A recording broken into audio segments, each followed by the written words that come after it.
On किया आपने? बड़े ध्यान से सुनिएगा।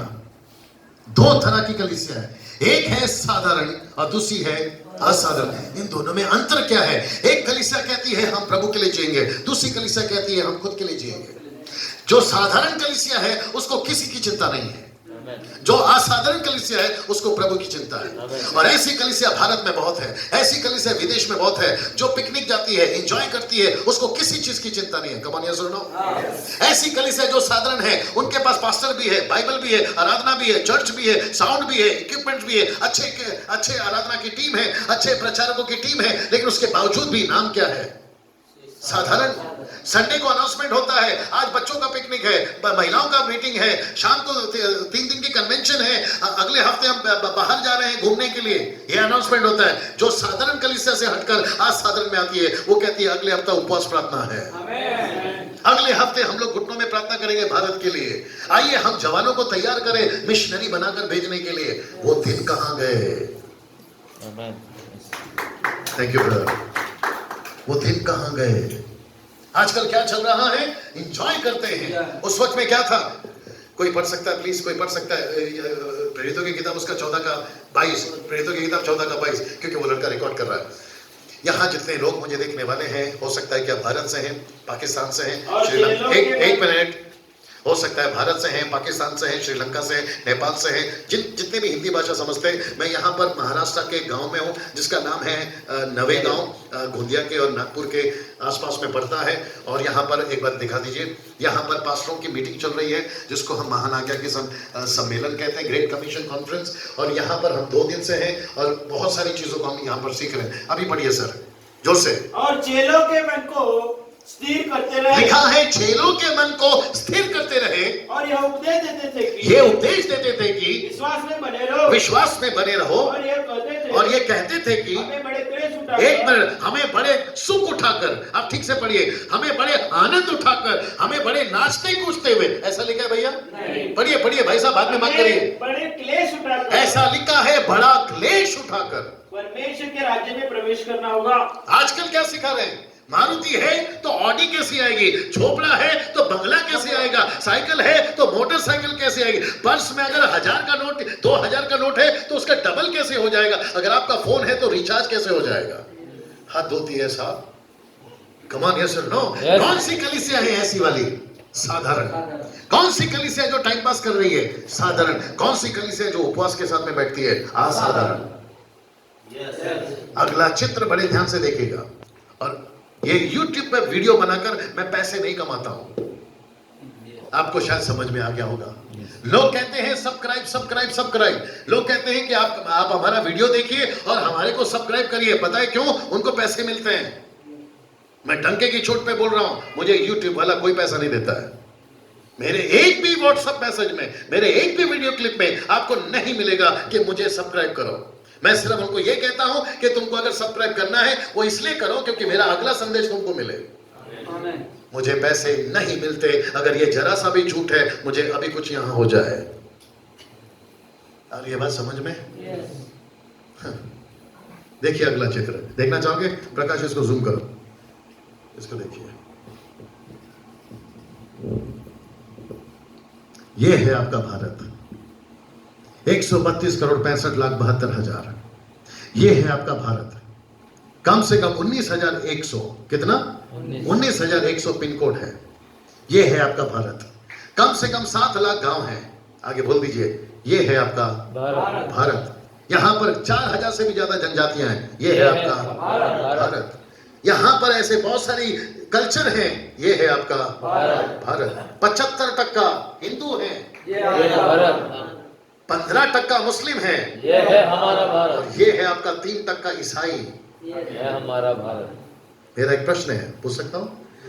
लिखा है क्या हम भारत के किसी एक गांव को गोद लेकर वहां सेवा नहीं कर सकते? कितने गांव हैं? 7 लाख। सर अगर मैं सही हूं तो साथ दीजिएगा। और यहां वालों सुनिए, तुम जो मुंबई से हो, तुम जो पुणे से हो, तुम जो नागपुर से हो, कोल्हापुर, शोलापुर, तुम जो पूरे 29 राज्य से हो, गुजरात से हो, राजस्थान से हो, मैं तुम सबसे बात करना चाहता हूँ। उनसे बात करना चाहता हूँ जो आराधना करता है, उनसे बात करना चाहता है जो म्यूजिक बजाता है, उनसे बात करना चाहता हूँ जो टेलीविजन पर आता है, उनसे बात करना चाहता हूँ जो चर्च में प्रचार करता है, उन हर ईसाई से बात करना चाहता हूँ जिनकी गिनती 3% में आती है, बॉटल वाले नहीं, बाइबल वाले। आप मेरे साथ में? मेरा एक सवाल है उन सभी से, कभी भारत को नक्शे के ऊपर हाथ रखकर प्रभु मुझे इसमें से गांव दीजिए, मैं वहां सेवा करना चाहता हूं, क्या ऐसा बोझ नहीं आता आजकल? कम ऑन, यस और नो? यहां कुछ लोग बैठे हैं जिनको ये बोझ आया है, उनको सलूट करता हूं। आमीन। लेकिन बात हो रही है सबकी, क्योंकि लंगड़ा घोड़ा तब नहीं है जब उसका एक पैर टूट गया, लंगड़ा घोड़ा तब भी है जब उसके 3 पैर अच्छे हैं। आप समझ गए होंगे। हाँ। आप यहां से अच्छा कर रहे हैं, आपको सलूट है, लेकिन बात हो रही है पूरे भारत की और विश्व की। कैसा लग रहा है सर? मैं यहां के जवानों से पूछना चाहता हूं और यहां के जवान लड़कियों से पूछना चाहता हूं, एक बार देखो प्रकाश, आपको बोझ क्यों नहीं आता भारत के लिए? क्या लंच के पहले या फिर रात का डिनर करने से पहले आप ये प्रार्थना करना है, प्रभु अगर ये सच है कि कम से कम, वापस इधर आइए, कम से कम 6 लाख से भी गांव ऐसे हैं जिसमें अभी भी सेवा नहीं हो रही है, मेरी उम्र 20 साल की है, यहां पे जो लोग देख रहे हैं उनको भी बोलना चाहूंगा, पूरी जिंदगी बजाते रहो, गाते रहो, नाचते रहो, कॉन्सर्ट करते रहो, आप लोग मनोरंजन करते रहो, खेलकूद, क्रिकेट, फुटबॉल, गलत नहीं है, फिर कहूंगा वक्त सही नहीं है, बच्चा हॉस्पिटल में है, हम एम्बुलेंस के ड्राइवर हैं। मेरा उन लोगों से कहना है और आप लोगों से कहना है, आप लोग गांव को गोद लेकर प्रभु मुझे गांव का बोझ दीजिए। वो राजस्थान हो सकता है, वो पाकिस्तान, क्या कहते हैं उसको, नेपाल हो, क्या है तुम्हारा, नॉर्थ हो सकता है, जहां पे सिक्किम है, नागालैंड है, एनसी हिल्स है, ये हो सकता है। आप इसको जानते हैं, उसका नाम है जॉन एलन चाओ। पिछले साल नवंबर का महीना 15 तारीख, जानते हैं आप, पिछले साल यानी 2018 नवंबर का महीना 15 तारीख, जानते हैं आप?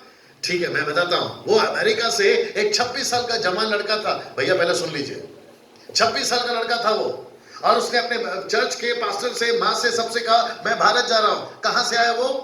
अमेरिका से। कितने साल का लड़का है? 26 साल का लड़का है। मां को कहता है मैं भारत जा रहा हूं, और भारत में कहां आया पता है? चेन्नई से एक रास्ता निकलता है अंडोमान निकोबार, वहां पहुंच गया, और वहां पर एक छोटा सा आइलैंड है, और वहां पर टोटल कुल आबादी कितनी है पता है? 50 से लेकर 150 तक।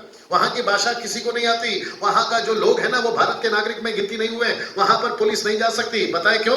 जैसे जाओगे तीर से मार देते हैं।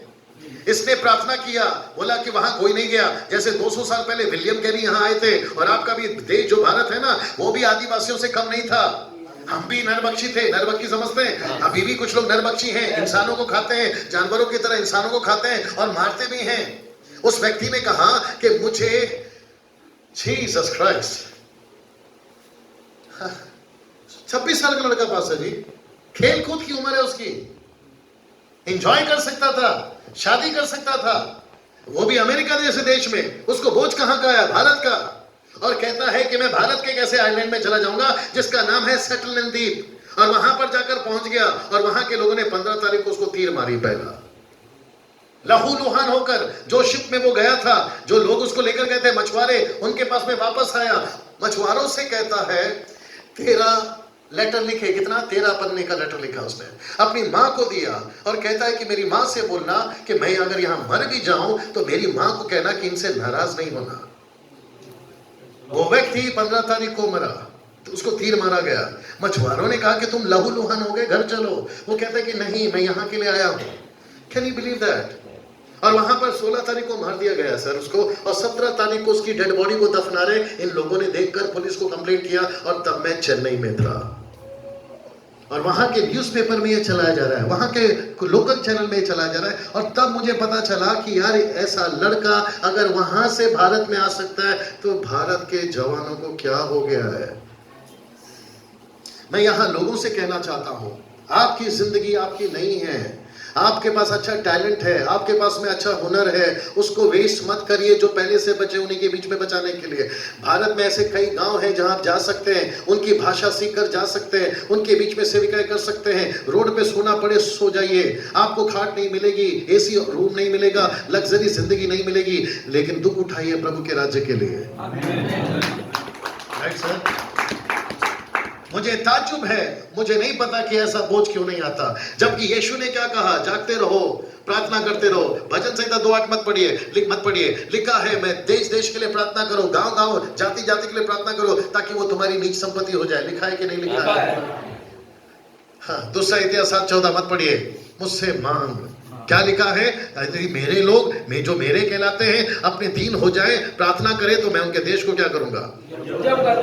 इसका मतलब क्या है? आज भारत को ज्यादा जरूरत किसकी है? आज भारत को ज्यादा किसकी जरूरत है? प्रार्थना की। लेकिन आजकल ज्यादा क्या चल रहा है? संगीत। वेरी गुड सर, कैसा लग रहा है? यहां जितने बैठे हैं, एक बार वापस दिखाइए, यहां जितने बैठे हैं, मैं उन सभी से पूछना चाहता हूं, क्या आपको अभी भारत के लिए बोझ आएगा? क्या यहां पर सेवा करने वाली बहन, क्या पंडिता रामाबाई, एस्तर, दबोरा, मैरी मैगदलीन की तरह, फीबे की तरह किसी गांव के लिए बोझ लेकर सेवा नहीं कर सकते? आपकी शादी नहीं हुई है भाई साहब, जरा खड़े हो जाइए। ये लड़का जूम करो, आपकी शादी नहीं हुई है भाई साहब, और आप कल से बड़ा ध्यान से सुन रहे हो, और मुझे पता है कि आपके अंदर क्या चल रहा है अभी। उसके बावजूद मैं आपसे कहना चाहता हूं, आपका फोकस अभी शादी नहीं होगा शायद, लेकिन मैं चाहता हूं कि प्रभु आपको ये बोझ दे। यहाँ जितने उनके साथ में जो जवान लड़के बैठे हैं, मैं उनसे कहना चाहता हूँ, यहाँ कुछ लड़कियां जवान बैठी होंगी, मैं उनसे कहना चाहता हूँ, ये लड़की की शायद शादी नहीं हुई है, राइट? जो आपके बगल में बैठी है, ये वाली लड़की आपके बगल में जो बैठी है, हो गई है शादी? बहुत छोटी उम्र में कर लिया तुमने।